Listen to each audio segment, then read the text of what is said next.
우리는 빛 가운데 행한다는 것이 뭔가 하는 것을 살피면서 죄가 없이 무음한 삶을 사는 것이 아니라 빛 대신 하나님 앞에 죄를 가지고 가서 우리의 죄를 밝히 드러내는 것이 빛 가운데 사는 삶이라 하는 것을 살폈습니다. 우리 생각에는 죄사함이 먼저 오고 그다음에 빛 가운데 거하면서 하나님과 거룩한 상태에서 아무 흠도 없고 죄도 없는 상태에서 사귐 가운데 거하는 것이 빛 가운데 사는 삶인 것 같은데, 성경은 그렇게 말하지 않고 죄가 있는 상태에서 빛 가운데로 나와서 죄를 다 드러내고 다 토설하고 예수 그리스도의 얘기하는 것을 보게 된 겁니다. 그러니까 이 순서를 바꾸면 하나님 앞에 나아가는 것이 불가능해집니다. 그러니까 내가 죄가 없는 상태가 빛 가운데 사는 것이라 생각을 하게 되면 항상 죄를 짓잖아요. 그래서 죄가 있는 상태로 하나님 앞에 나아가기가 어려우니까 나는 못 나가게 될 거다 이렇게 생각을 하면 하나님과 사귐은 그 생각 때문에 불가능해지게 되고 결국 하나님과 그 깊은 교제에 있어서 걸림돌이 되게 되는 겁니다. 그러니까 문제는 뭐가 되냐면 항상 우리 생각이 문제인 거죠.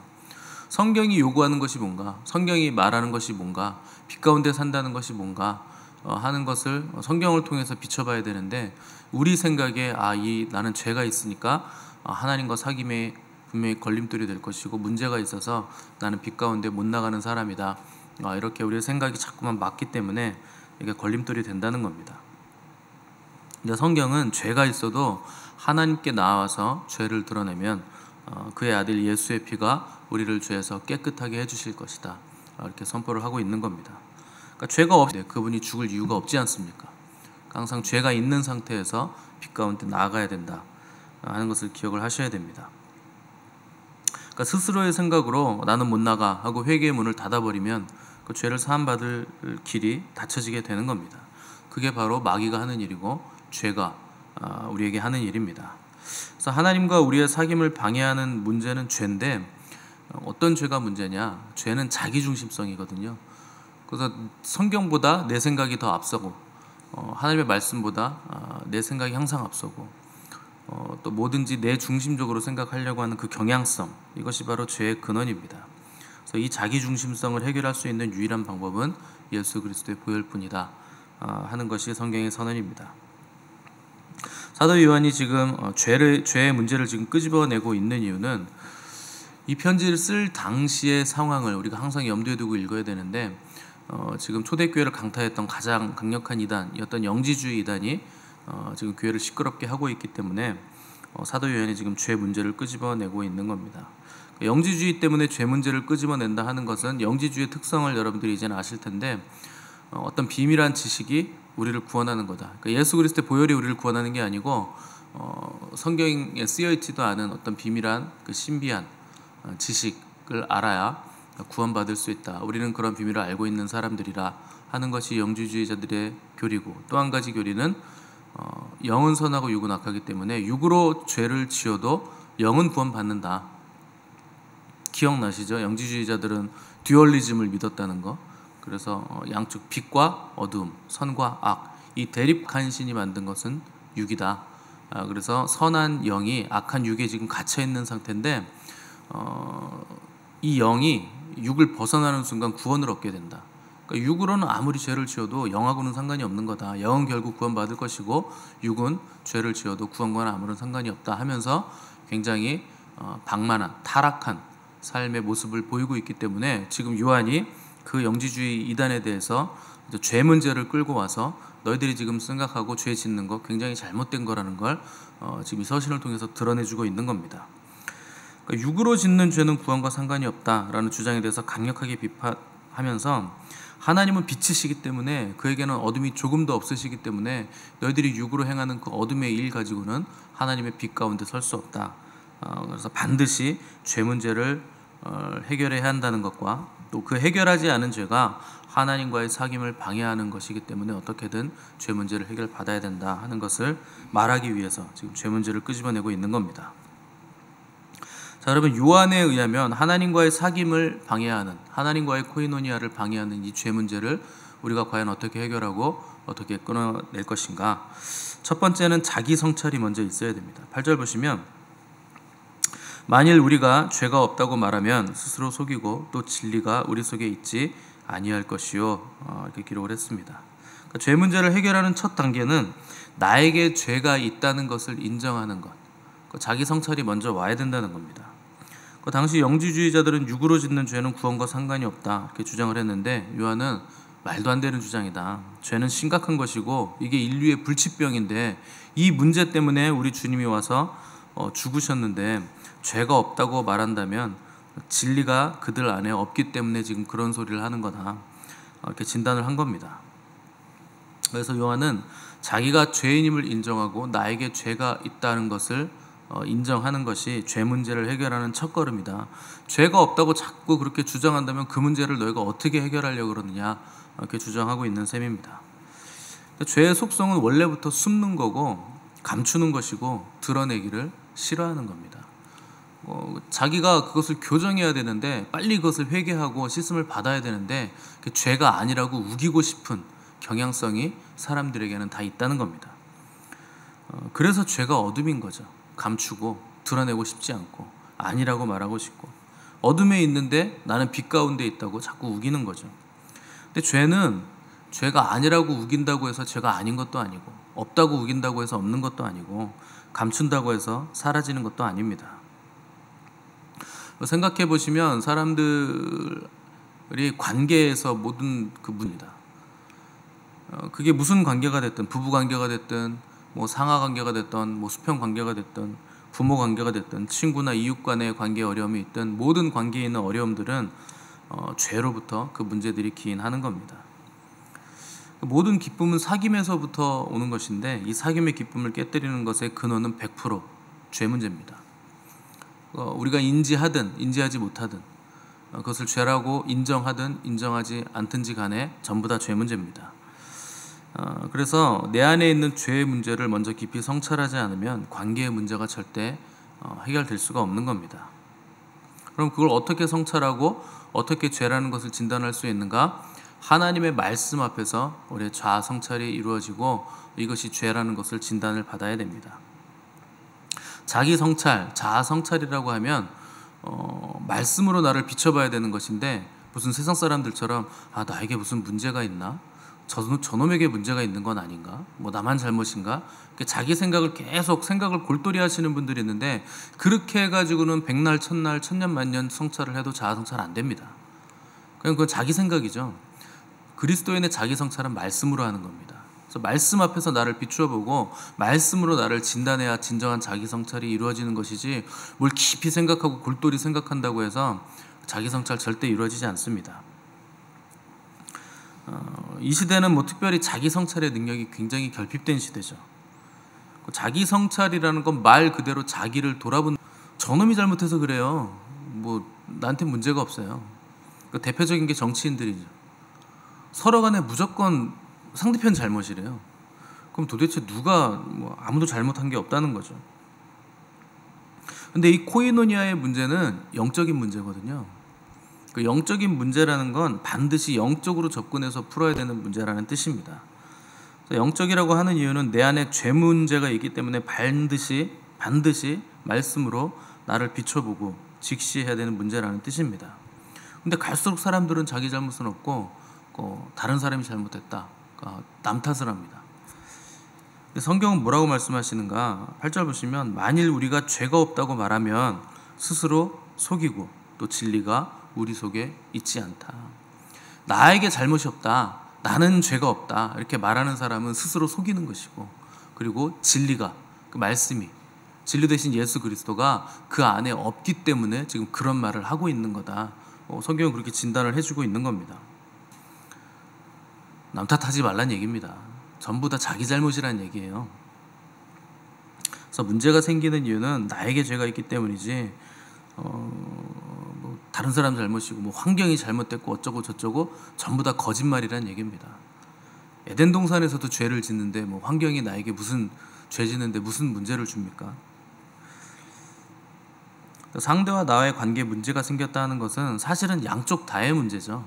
나만의 문제도 아니고 그만의 문제도 아니고 양쪽 다 50대 50으로 잘못이 있는 겁니다. 뭐 정확히 말하면 양쪽 다 자기 중심성이 있기 때문에 그것이 부딪혀 가지고 관계에 금이 가고 깨어지는 문제가 생긴다는 거죠. 왜 화가 나고 분노하고 상처를 주고받는가? 자기 중심성 때문에. 그 자기 중심성은 나는 의롭게 만들고 상대는 죄인으로 몰아붙이려는 경향성입니다.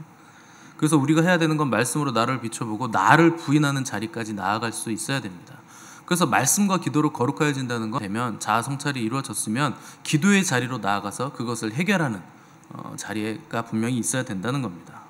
그래서 기도의 자리에 나가서 기도를 하다 보면 처음에는 여전히 나보다 다른 사람이 더 악하고 다른 사람이 더 잘못한 것 같은 느낌이 들지만 기도하다 보면 씨름하다 보면 어느 순간 다른 사람이 아니라 나의 죄, 나의 부족함, 나의 성숙하지 못함을 깨닫게 되는 시간이 온다는 겁니다. 그래서 말씀과 기도로 우리는 자아 성찰의 자리에 앉아 있어야 되는 겁니다. 하나님은 빛이시기 때문에 하나님의 빛이 어떻게 비추는가? 말씀의 빛으로 우리에게 임하시게 되는 겁니다. 그래서 시편 기자는 주의 말씀은 내 발의 등이요 내 길의 빛이라 이렇게 고백을 한 것이죠. 그래서 말씀의 빛이라고 있는가를 깨닫게 됩니다. 성경을 우리가 정경, 성경이라고 했을 때 이 정경이라는 뜻은 캐논이라는 뜻입니다. 캐논이 뭐냐면 잣대라는 뜻이에요. 그래서 기준이라는 뜻이죠. 하나님의 말씀이 잣대다, 기준이 된다. 그러니까 그 기준에 우리가 얼마나 지금 미달됐는지, 그리고 그 길로부터 얼마나 멀리 지금 떨어져서 걷고 있는지, 그분의 계명을 우리의 삶의 자리에서 얼마나 내가 빈번하게 지금 범하고 있는지 그 말씀을 통해서 우리가 볼 수 있게 된다는 거죠. 처음에는 그래서 말씀의 빛이 우리에게 비추면 내가 죄인이라 하는 것을 굉장히 극렬하게 깨닫게 되죠. 하나님이 우리를 짓누르는 과정을 먼저 겪어야 됩니다. 그래서 절망해야 되고 내가 이렇게 살아서 어떻게 해야 되나 싶을 만큼 굉장히 좌절하는 과정도 겪어야 됩니다. 그래서 우리의 죄악된 실상이 보이고 죄책감이 우리를 짓누르고 있다면 그건 하나님의 말씀의 빛이 우리를 지금 비추고 있다 하는 강력한 증거가 되는 겁니다. 그래서 그것이 우리를 거룩하게 하고 깨끗하게 만드는 과정이 시작된 것이기 때문에 오히려 말씀의 빛이 우리에게 임했을 때 좌절하고 쓰러지게 되고 또 실패감이 극렬하게 찾아오는 그 감정을 반드시 느껴야 됩니다.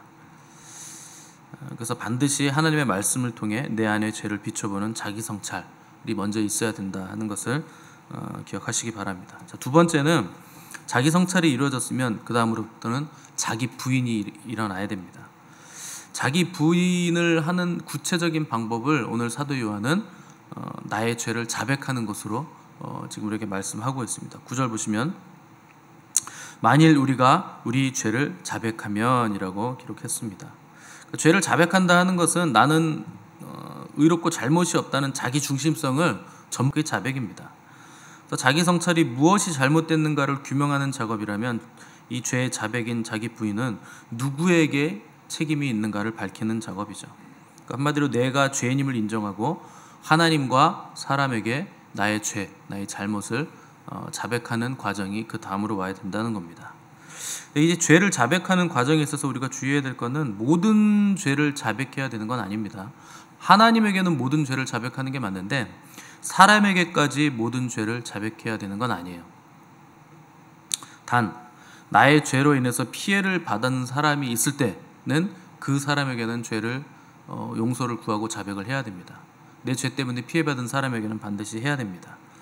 그걸 왜 해야 되냐면 그걸 하지 않으면 내가 죄 지은 것 때문에 피해받은 사람이 나를 계속 미워하고 나를 계속 저주할 것이기 때문에 나에게 삶에 영향이 있어요.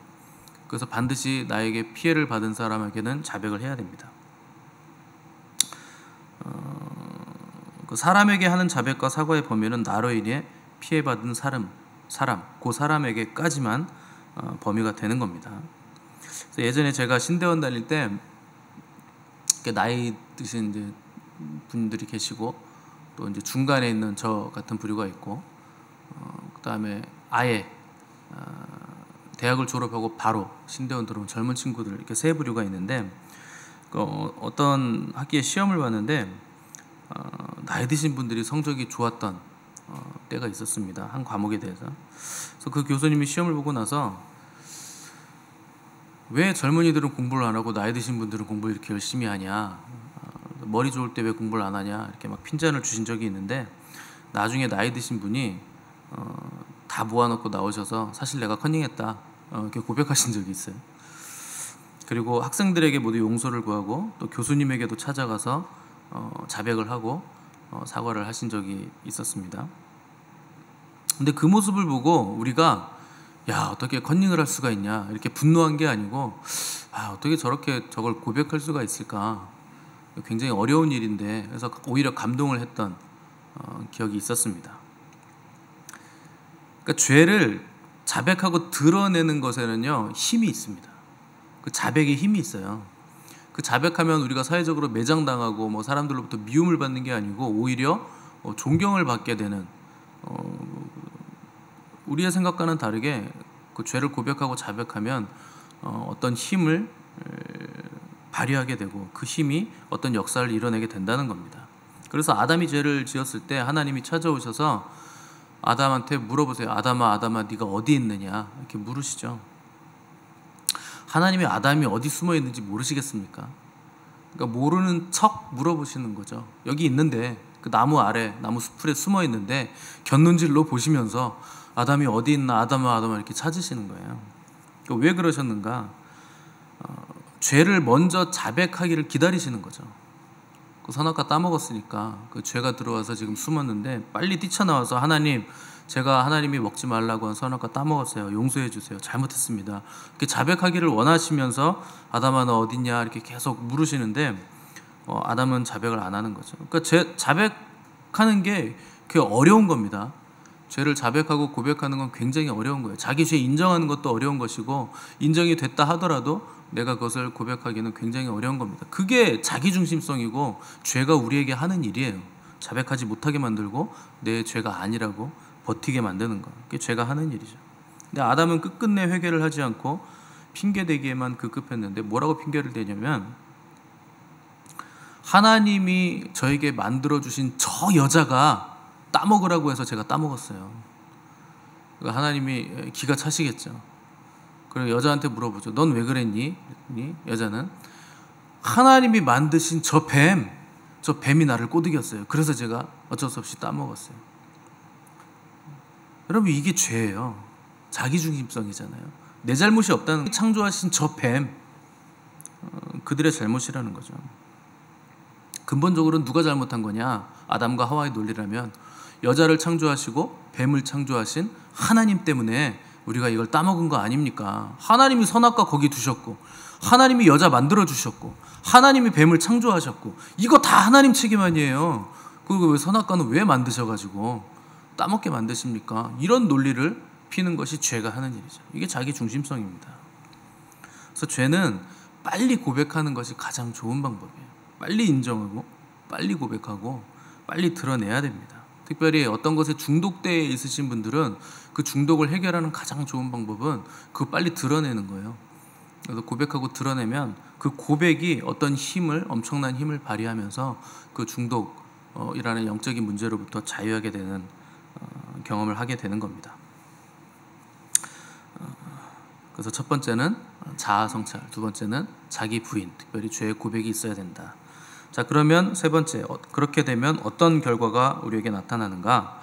우리의 죄가 사해지고 죄의 영향으로부터 벗어나게 된다 하는 겁니다. 9절 하반절 보시면 그는 미쁘시고 의로우사 우리 죄를 사하시며 우리를 모든 불의에서 깨끗하게 하실 것이요. 자, 앞에 두 가지가 우리가 해야 되는 일이라면 세 번째는 하나님께서 우리에게 해주시는 일이죠. 우리가 죄를 자백할 때 하나님께서 우리의 죄를 사해 주시는 이유는 하나님의 본성 때문에 우리의 죄를 사해 주시는 겁니다. 그래서 사도 요한은 이것을 그는 미쁘시고 의로우사라고 표현을 한 거예요. 이 두 가지 본성이 우리가 죄를 용서받는 기초가 되는 겁니다. 자, 그분이 미쁘십니다. 그분이 미쁘시기 때문에 그분은 말씀에 대해서도 항상 미쁘시죠. 왜냐하면 그분의 말씀은 그분의 본성의 표현이기 때문에 그렇습니다. 하나님은 말씀하신 대로 이루시고 말씀하신 대로 지키시고 말씀하신 대로 응답하시기 때문에 그분의 말씀을 의지하는 사람은 단 한 사람도 실망하거나 거절당하지 않게 될 겁니다. 그래서 하나님은 진정으로 회개하며 그리스도를 믿는 자들은 누구라도 용서하기로 약속하셨고, 또 또 그분이 어제나 오늘이나 영원토록 동일하신 하나님이시기 때문에 우리는 빛 가운데로 나아가 우리의 죄를 드러내면 용서를 동일하게 오늘도 용서를 받을 수 있게 되는 겁니다. 또 하나님은 미쁘신 동시에 의로우신 분이시라 이렇게 기록을 했습니다. 우리가 죄사함을 받는 이유는 그분이 의로우시기 때문이에요. 공의로우시기 때문에. 그 공의라는 것은 그냥 용서해 주는 것이 아니고 죄의 삭을 반드시 요구하신다는 겁니다. 죄의 대가를 반드시 요구하신다는 거예요. 근데 우리의 죄를 왜 사해 주시는가? 우리의 죄를 위해서 그리스도께서 죽으셨기 때문에 우리의 죄를 없이 해 주신다는 겁니다. 그게 하나님의 공의입니다. 예수께서 우리 대신 죽으셨고 그분의 보혈이 우리의 죄를 깨끗하게 씻어주시고 우리는 완벽하게 살지 못하지만 그분이 우리를 대신해서 완벽하게 살아주셨기 때문에 우리의 죄가 사해진다는 겁니다. 그래서 예수님이 우리의 죄에 대한 대가를 치르셨다는 것은 하나님이 우리에게 다른 값을 요구하시지 않는다는 뜻입니다. 왜냐하면 그분께서 다 값을 치르셨기 때문에. 그래서 우리가 용서받았다는 겁니다. 자, 마지막으로 하나님의 신실하심에 관해서 하나님은 절대 거짓말하지 않으시는 분이시라 하는 것을 믿는 것이 굉장히 중요합니다. 그래서 10절 보시면 만일 우리가 범죄하지 아니하였다 하면 하나님을 거짓말하는 이로 만드는 것이니 또한 그의 말씀이 우리 속에 있지 아니하리라 이렇게 기록을 했습니다. 그러니까 사람은 죄인이고 죄인은 죄를 짓는다 하는 것이 성경의 증언입니다. 그래서 우리가 죄를 짓는 이유는 죄를 지어서 죄를 짓는 것이 아니고 죄인이어서 죄를 짓는 겁니다. 그러니까 죄를 지어서 죄인인 게 아니고 죄인이기 때문에 우리는 죄를 지을 수밖에 없는 존재들이죠. 그래서 이사야 선지자는 성전에 들어가서 하나님의 보좌가 열리는 환상을 보고 그 보좌 앞에 나아가는 체험을 했습니다. 근데 선지자였던 그가 그 보좌 앞에 나아갔을 때 가장 터졌던 반응은 화로다 나여 망하게 되었도다 라는 절망 섞인 외침이었죠. 선지자로서 얼마나 하나님 앞에서 거룩하게 정결하게 살려고 애를 썼고 실제 그렇게 그가 살았겠습니까? 하나님께서 쓰시는 선지자인데 이사야 정도 되면 굉장한 선지자죠. 그런데 그런 사람이라도 사람들 사이에서 살았을 땐 거룩한 사람, 정결한 사람이라고 인정받았을 법한 이사야 정도 되는 선지자도 하나님의 빛 앞에 그 보좌 앞에 서게 되니까 화로다 나여 망하게 되었구나 하고 절망을 쏟아낼 수밖에 없었다는 겁니다. 그러니까 하나님 앞에 서 보니까 사람들에게 섞여 있었을 땐 보이지 않았던 그 아주 먼지 한 톨만한 그 흠이 너무나 크게 보였다는 거죠. 그래서 절망을 쏟아낸 겁니다. 그러니까 우리는 빛 대신 하나님 앞에 서면 내가 정말 망할 수밖에 없는 존재구나라는 걸 절감할 수밖에 없는 존재들이라는 겁니다. 그게 우리가 죄인이라는 증거입니다. 그리고 하나님의 빛은 어둠이 조금도 없으시니라. 그러니까 단 하나의 먼지 같은 어둠이라도 그 앞에 서면 전부 다 드러나게 된다는 겁니다. 이 고백이 저와 여러분의 고백이 될 수밖에 없다는 것이죠. 그런데 나는 떳떳하다. 나는 죄가 없다. 그 영지주의자들은 육으로 죄를 막 그렇게 자유롭게 짓는 삶을 살면서도 괜찮다. 우리는 구원받는다. 라는 거짓말을 하나님 앞에서 쏟아냈다는 거죠. 그러면 하나님을 거짓말하는 분으로 만드는 것이고 하나님의 말씀을 부정하는 것이고 예수 그리스도의 죽음마저도 부정하는 결과가 생긴다는 겁니다. 그게 마귀에게 속한 자들이 하는 짓이라 하는 거죠. 그래서 우리는 날마다 하나님 앞에서 우리의 죄를 자백하고 나는 죄인입니다. 하나님 우리의 죄를 사하시고 토설하고 죄를 고백하는 우리의 심령은 괴로울 수밖에 없겠죠. 근데 말씀 앞에서 끊임없이 나를 돌아보는 자기 성찰의 과정이 있어야 되고 또 나의 죄를 토설하는 이 자기 부인의 과정을 거치는 사람들만이 죄 사함의 은혜를 받을 수 있다 하는 것을 여러분 기억하셔야 됩니다. 그것이 그리스도인의 삶인 거예요.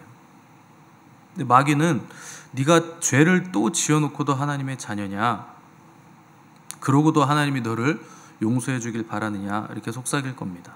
그것은 마귀의 거짓말이고 기만 전술입니다. 하나님의 용서는 무한하십니다. 왜냐하면 예수 그리스도의 보혈의 능력이 무한하시기 때문에. 그래서 그리스도인의 삶이란 날마다 하나님 앞에 나아가 죄를 자백하는 삶이고 그분의 자비와 긍휼을 경험하는 삶이 그리스도인의 삶입니다. 근데 그 과정을 거치게 되면 하나님처럼 거룩할 수는 없죠. 하나님의 그 거룩 앞에 서면 그 티끌만한 죄도 다 드러나기 때문에 우리가 하나님처럼 거룩하게 되는 것은 불가능합니다. 그러나 하나님이 우리에게 요구하시는 거룩, 그 삶은 우리가 살 수 있습니다. 그것이 인간에게 요구하시는 하나님의 표준이기 때문에, 그것이 거룩이기 때문에 우리는 날마다 거룩을 위해서 몸부림치는 삶을 살아야 되고, 특별히 날마다 회개하는 삶이 우리에게 거룩의 능력을 가져다 준다는 것을 깨달으셔야 됩니다.